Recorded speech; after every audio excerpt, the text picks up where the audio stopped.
semuanya, selamat datang di Link Space Podcast by Link Productive. Halo semuanya, gimana nih kabarnya? Kita habis liburan panjang ya Pak ya, long weekend dari hari Jumat sampai Minggu kemarin. Semoga teman-teman fresh lagi, bukannya malah mager karena udah kepanjangan liburnya nih.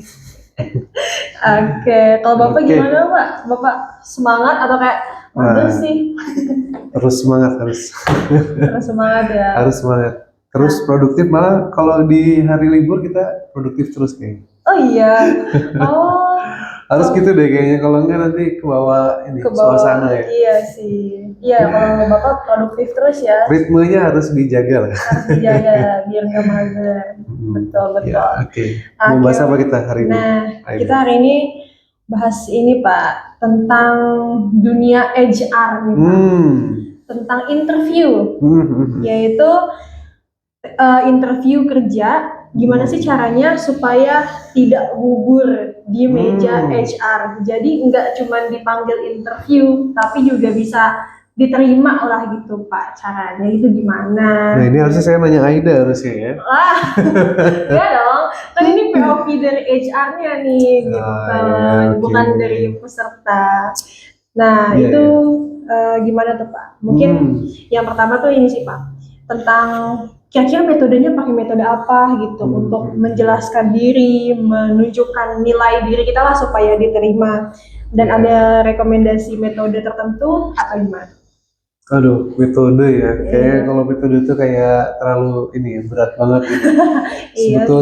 Sebetulnya kalau kan ceritanya kan saya tuh udah kurang lebih 13 tahun ya ini ya. Kalau di perusahaan manufaktur ya di Krakatau Group sebagai HRD di sana. Nah, pas banget. Nah, kemudian juga kalau bangun bisnis kan sudah 5 tahun, total ya 18 tahun lah ya. Kita coba untuk di dunia HR kayak gini gitu. Bapak udah lama ya Pak? Lama banget. Tapi kayak kelihatannya tuh kayak baru 10 tahun.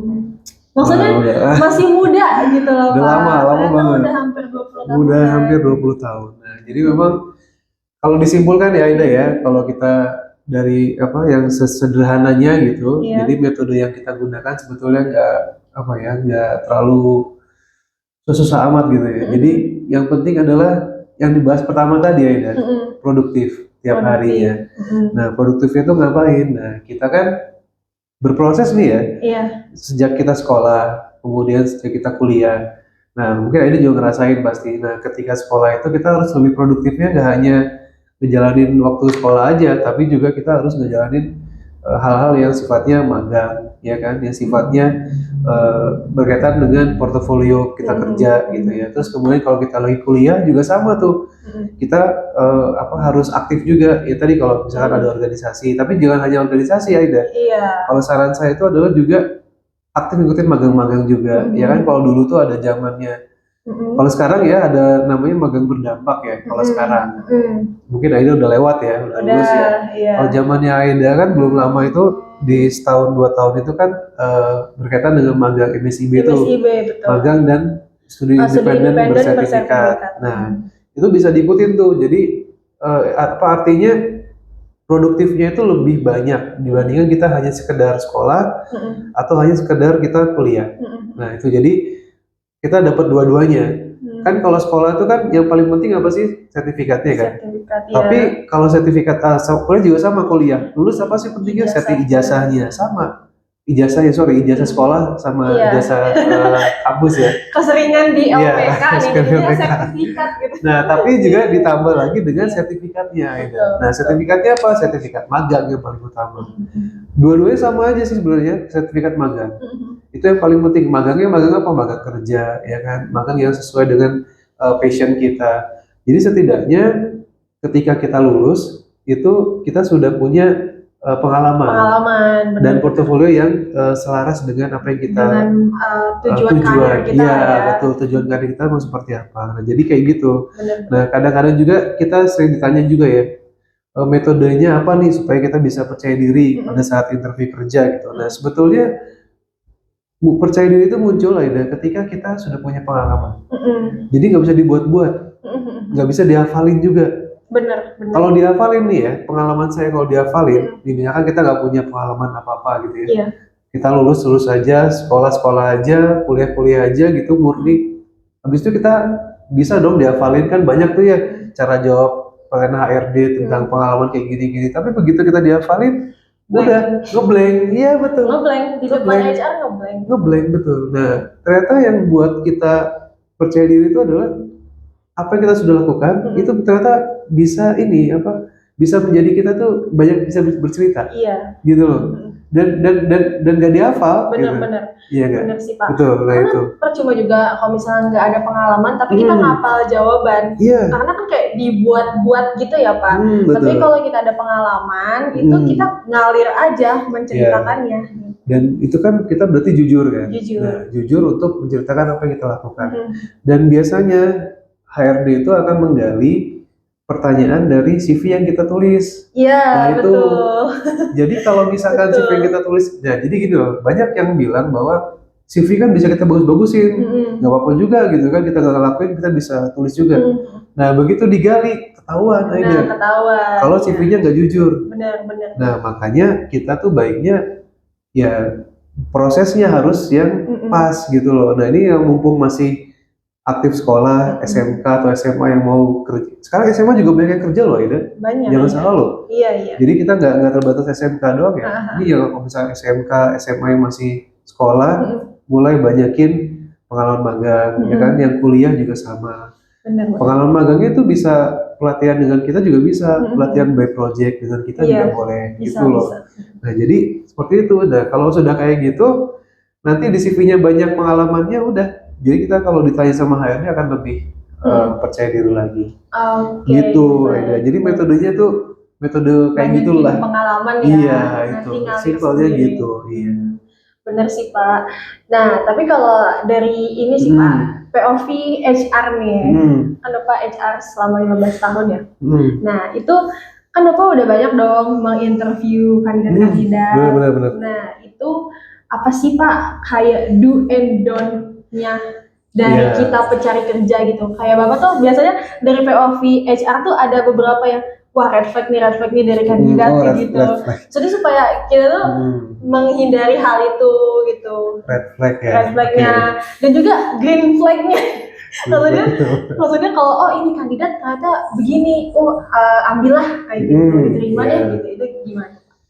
Ya, yang pertama itu kalau yang red flag itu biasanya yang pernah saya lakukan itu gini, menjawab pertanyaan itu yang istilahnya kayak jebakan gitu ya. Ya itu misalkan kalau kita tanyain misalkan hal yang simpel, bangun pagi jam berapa misalkan. Iya. Nah itu kalau dia jawabannya udah nggak benar, biasanya dia ya bangunnya misalkan siang, itu udah red flag banget ya. Jadi sesimpel itu ya, disiplin gitu ya. Cuma kan kadang-kadang itu bisa dipelajari ya, kayak gitu. Tapi yang kedua yang paling red flag itu adalah yang ditulis itu nggak sesuai dengan apa yang diucapkan.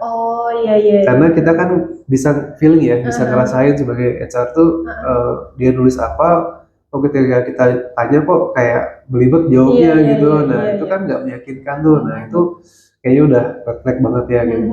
Terus yang ketiga itu red flagnya adalah gini, ketika melamar itu dia nggak sesuai dengan pengalaman yang kita butuhkan. Iya. Gimana ya? Kadang-kadang serba salah ya.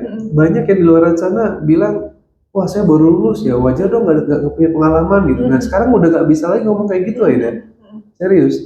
Karena HRD itu di mana-mana pasti akan mencari orang-orang yang punya pengalaman.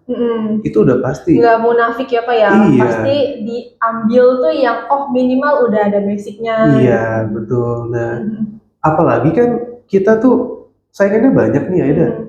Bayangin aja loh Aida, kalau yang ngelamar nih, saya dulu pernah buka lowongan kerja dan saya juga sudah survei juga ke teman-teman HR saya juga di daerah Banten ya.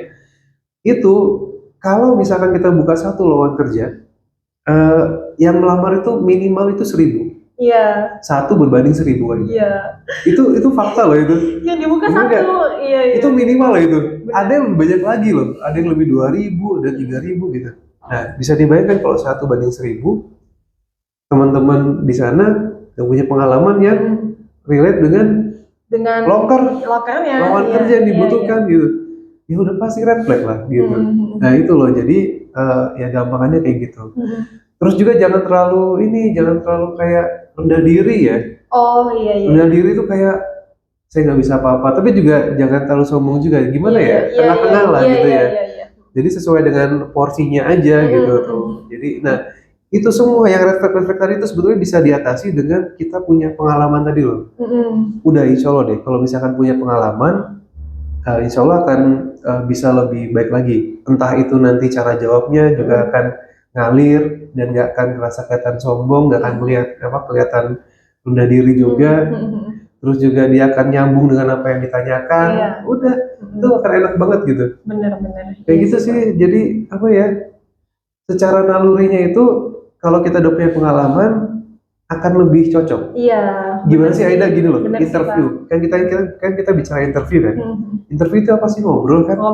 Ngobrol. Interview itu kan pandangan.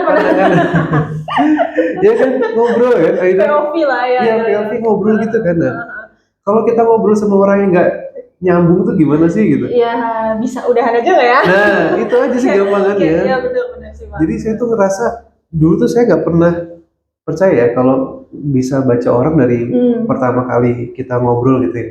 Tapi begitu saya udah banyak ngobrol sama orang, ternyata bisa ngerti. Oh ya, orang kayak gini. Jadi ya disesuaikan aja gitu dengan apa yang dibutuhkan oleh HR juga gitu. Benar. Nah, tadi masalahnya adalah pengalamannya harus ada. Itu sih paling ada. Kalau do sama do and don'ts-nya, red flag sama green flag-nya lah ya. Iya sih Pak. Jadi intinya tuh jangan sampai. Tapi untuk teman-teman yang udah melakukan ya seperti tadi apply tidak sesuai dengan skill yang dipunya, itu nggak apa-apa ya, buat jadi pelajaran apa ya, pengalaman interview lah gitu. Yang pertama tuh dilihat tuh dari disiplinnya, yang kedua juga dari kesesuaian antara jawaban teman-teman saat interview dengan CV teman-teman. Jadi kalau misalnya kalian meninggi-ninggikan spesifikasi kalian lah gitu, itu tuh ketahuan gitu ya Pak ya ketika interview. Dan yang ketiga itu tadi apa yang ketiga? Yang ketiga itu ini harus bisa istilahnya fokus terhadap bagaimana dia tuh konsisten lah gitu. Lowongan pekerjaannya fokus lah. Gitu. Kalau kita backgroundnya akuntansi, ya udah kita apply akuntansi, gak usah apply teknik gitu. Kan nggak nyambung gitu kan. Sesuai dengan pengalamannya juga. Bener. Karena nyepam di HR-nya aja Pak buat milih-milihnya gitu. Nah, terus juga yang harus dilakuin teman-teman yaitu perbanyak pengalaman. Dan mungkin maksud Bapak tuh di sini pengalaman tuh bukan cuma hanya magang atau organisasi ya, tapi juga pengalaman yang lain, entah ikut pelatihan. Intinya jangan stuck diem aja rendah diri gitu. Ikut banyak-banyak pelatihan lah gitu supaya terbiasa ya Pak ya. Iya, dan pelatihannya juga harus yang by project ya Ida ya. Biar dapat biar dapat sekalian dua gitu loh. Jadi kan hanya pelatihan plus sama pengalaman kerjanya, projectnya, magangnya. Dan akan dipresentasikan jadi terlatih public speakingnya lah. Tambah lagi itu public speaking nanti ke arah soft skillnya, karakternya itu. Benar. Itu betul. Nah itu bisa didapetin di sini ya ini. Sebenarnya bisa melalui ikut magang di sini dan juga ikut pelatihan kita ya Pak. Ikut pelatihan kita. Jadi semuanya dapat kalau di sini. Dapat semua guys, dari sisi marketing, accounting dapat semua, bahkan podcast pun ada. serius karena kita juga teman-teman PKL di sini kita ajak buat bikin podcast ya Pak ya, nge-host dan lain-lain.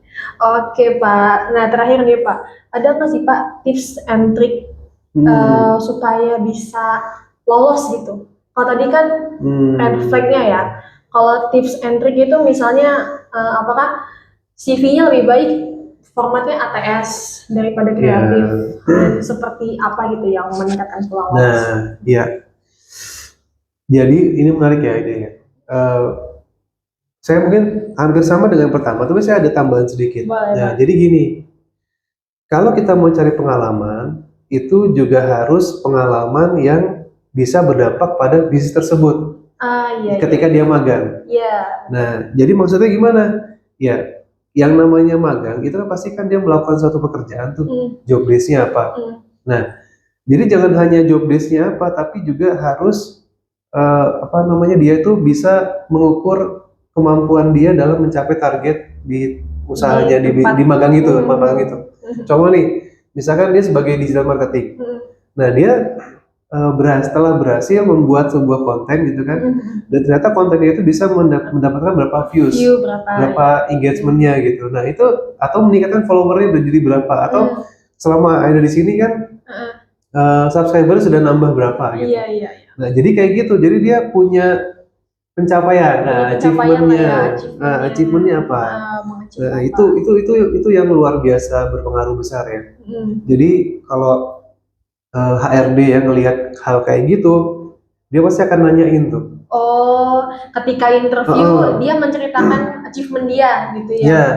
Atau sebelum menceritakan udah tulis dulu di sininya, di portofolio sudah ditulis. Nah, itu akan menjadi suatu pertanyaan yang menarik bagi HRD, penasarannya gitu kan. Nah, begitu bisa dijelaskan dengan sangat baik, biasanya tuh kemungkinan besarnya akan diterimanya sangat luar biasa. Tapi yang kedua juga ya, yang tidak kalah pentingnya dari dari interview ini, biasanya itu HRD itu punya bekal satu, saya lupa tadi menyampaikan. Dia tuh membawa hasil psikotes kita. Oh, sebelum interview kan ada kan? Iya, benar. Dia tuh membawa hasil psikotes, jangan salah. Jadi teman-teman tuh harus jujur lah ya, pokoknya jujur aja dengan apa yang di psikoteskan waktu pertama itu, dengan keadaan waktu CV-nya ini seperti apa. Iya. Nah, jadi di situ udah akan kelihatan kok.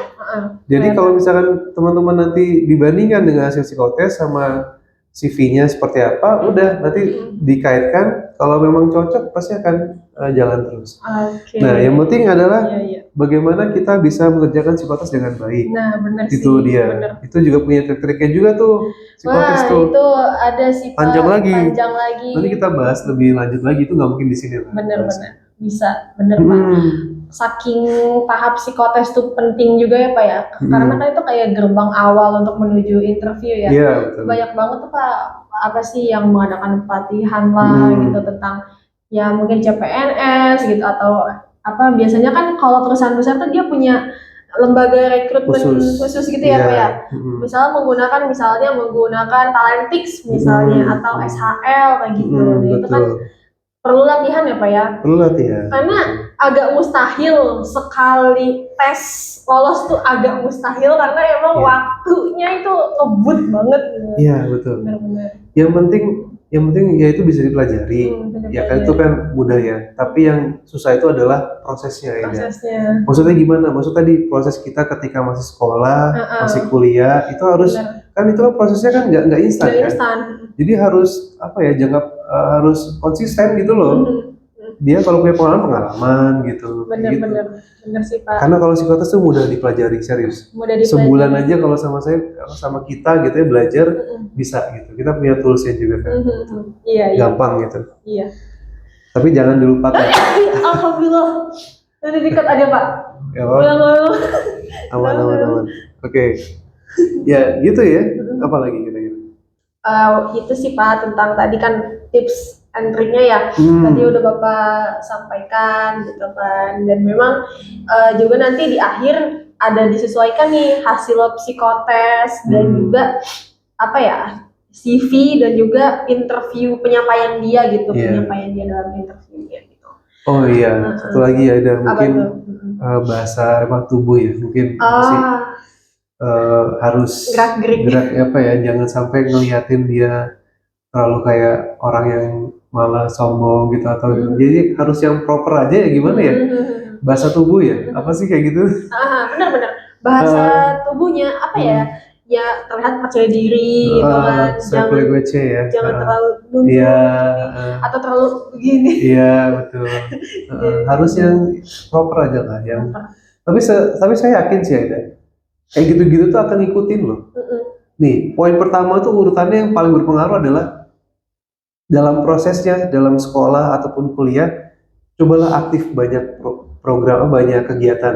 Tapi kalau bisa kegiatan yang paling relate sama portofolio nanti. Yang mau nggak mau magang Aida. Iya benar. Mau nggak mau itu Magang. pelatihan dan magang. Udah itu yang dikejar. Yang dikejar. Nah begitu semuanya tadi jalan Aida, apa pelatihan dan magang itu jalan, yang lainnya bakal ngikutin Aida. Bener. Percaya diri ngikutin. Bener. Bahasa tubuh tadi ngikutin, karena kalau udah percaya diri bahasa tubuhnya akan enak. Bener. Serius coba deh, Iya. buktiin aja nanti. Iya. Tapi kalau kita nggak punya pengalaman, udah deg-degan duluan tuh masuk tuh, udah. Jadi poin awal itu Aida mau nggak mau. Gitu. Bener sih Pak. Tapi itu saya ngerasain juga sih Pak. Awalnya tuh kalau saya kan organisasi dulu ya. Tapi dari organisasi itu mungkin kalau orang-orang melihatnya apa sih nyapain doang gitu. Tapi sebenarnya itu tuh proses. Dia membawa saya lolos di magang MSIB. Dari MSIB membawa saya lolos ke magang yang sekarang. Nah, dari magang sekarang yang kemenaker nih di link produktif itu menghantarkan saya juga lolos ke selanjutnya. Jadi kayak prosesnya. Nah, ya kan? Bener kan? Bener Pak. Bener. Bahkan yang sekarang pun itu bisa dibilang mungkin kenapa saya bisa dapat itu karena bekas pengalaman di MSIB. Jadi apa ya, relate dengan kebutuhan dia dan saya juga udah paham dunia ini, jadinya masuk gitu. Itu karena pengalaman. Nilai tambahnya besar banget. Nilai tambahnya besar banget. Daripada kita kuliah pulang atau sekolah pulang. Betul. Ya kalau yang merasa masih bingung cari tempat, kan biasanya kan sekarang tuh gini Aida, banyak mahasiswa ataupun anak-anak SMK atau SMA sekalipun itu yang masih bingung cari tempat magang, pelatihan. Itu kesini aja. Diskusi aja langsung di sini gitu ya. Nah, itu bisa kita fasilitasi karena kita itu sekarang punya banyak kesempatan untuk pilihan tempat-tempat magang. Iya. Jadi kita pelatihan itu based on project, dan kita punya tempat-tempat magang juga. Selain tempat magang kita juga punya nih kalau bagian anak kuliahan ya. Kalau yang bingung juga nih, biasanya banyak yang bingung cari tempat skripsi, tugas akhir, kita juga ada di sini sebetulnya. Kita fasilitasi juga. Karena kita punya banyak bimbingan. Iya, bimbingan. Pertama kan belum bimbingan ya Aida. Pertama menentukan dulu nih judulnya apa. Topiknya. Tugas akhirnya topiknya apa, studi kasusnya apa. Metodenya mau pakai apa. Iya. Kan begitu studi kasusnya, masalah-masalahnya ada nih di mana posisi apa bisa diambil datanya, barulah kita metodenya apa. Yang lainnya baru kita bisa diskusi lagi tuh gimana pengolahan datanya dan sebagainya. Iya, olah datanya. Itu lengkap di sini, bener Aida? Bener sih Pak. Jadi teman-teman yang mau magang gitu ya atau ikut pelatihan, tapi kita pelatihan tuh nggak cuma pelatihan kan Pak. Kita ada seperti magangnya gitu.